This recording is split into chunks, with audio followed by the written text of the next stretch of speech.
Champions trophy के पहले match में न्यूजीलैंड ने पाकिस्तान को 60 रन के बड़े मार्जिन से शिकस्त दे दी है। पाकिस्तानी बल्लेबाजों ने मायूस किया और 60 रन से पाकिस्तानी टीम को शिकस्त का सामना करना पड़ा। पाकिस्तान की जानिब से बाबर आजम ने 64 और खुशदिल शाह ने 69 रन बनाए। इसके अलावा कोई भी बल्लेबाज जमकर बैटिंग न कर सका। सलमान अली आगा ने 42 रन की मज़ाहमत की थी।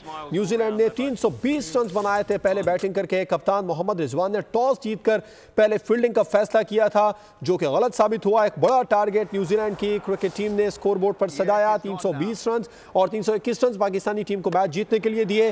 जिसके बाद में जब पाकिस्तानी टीम बल्लेबाजी करने के लिए मैदान में उतरी तो मायूस कुन आगाज रहा। सऊद शकील 6 रन बना सके, बाबर आजम ने 64 रन बनाए, कप्तान मोहम्मद रिजवान सिर्फ 3 रन बना सके, फखर जमान 24, सलमान अली आगा 42, तैयब ताहिर 1 और खुशदिल शाह ने 69 रन बनाए। पाकिस्तानी टीम की जानिब से शाहीन शाह अफरीदी ने 14, नसीम शाह 13 और हारिस रऊफ 19 रन बना सके। जबकि न्यूजीलैंड की जानिब से विल ओरोक ने 3 और मैट हेनरी ने 2 खिलाड़ियों को आउट किया। इसके अलावा मिचेल सेंटनर भी 3 खिलाड़ियों को आउट करने में कामयाब हुए। पाकिस्तान की जानिब से बॉलर्स की खूब पिटाई हुई, चाहे वो शाहीन आफरीदी हो, नसीम शाह हो या फिर हारिस रऊफ। तमाम ही बॉलर्स महंगे साबित हुए। हारिस रऊफ ने 83 रन दिए, 10 ओवर उन्होंने कराए थे और 2 विकेटें हासिल की थी। शाहीन आफरीदी कोई खिलाड़ी को आउट ना कर सके।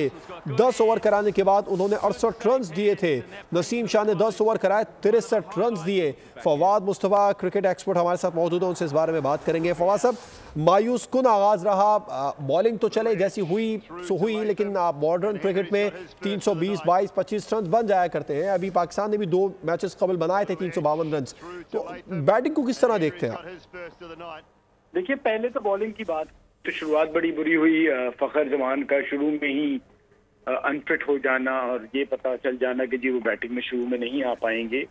साथ साथ मेरा कहना ये है कि पहले तो आप जो बात कर रहे हैं कि 250, 350 रन, जो 350 वाली विकेट थी, ये 300 वाली नहीं थी। यहाँ पर 250 से ज्यादा 275 से ज्यादा स्कोर होना नहीं चाहिए था। और हम सारे बात करते रहे सिलेक्शन कमेटी का, खुशदिल शाह का, तो ये जिन्होंने परफॉर्म नहीं किया इन पे तो किसी ने भी सवाल नहीं उठाया ना। ये तो हमारे टॉप के स्टार्स हैं। आप बॉलिंग की बात कर लें या बैटिंग की बात कर लें, हम हमेशा अपने कमजोर लिंक पे ही सवाल उठा रहे होते हैं। आज तो सबसे अच्छे वही खेल गए जिसके बारे में सबको सवाल थे, सबको जो परमानेंट थे, जिनकी बात हो रही थी कि जी ये बेस्ट है, उन्होंने डिलीवर नहीं किया।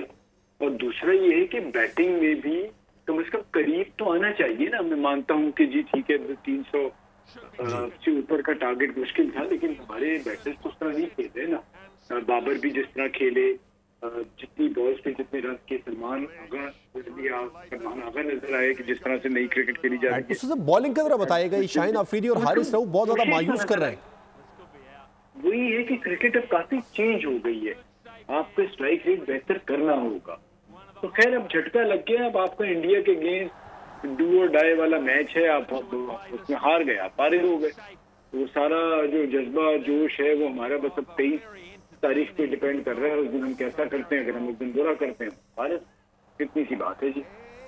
ठीक है, फवाद मुस्तफ़ा साहब आपका बहुत शुक्रिया बोल से बात करने के लिए। पाकिस्तान बमुकाबला न्यूजीलैंड ने पाकिस्तान को पहले मैच में शिकस्त दे दी। सब्सक्राइब करें और बेल दबाएं ताकि कोई खबर रह न जाए।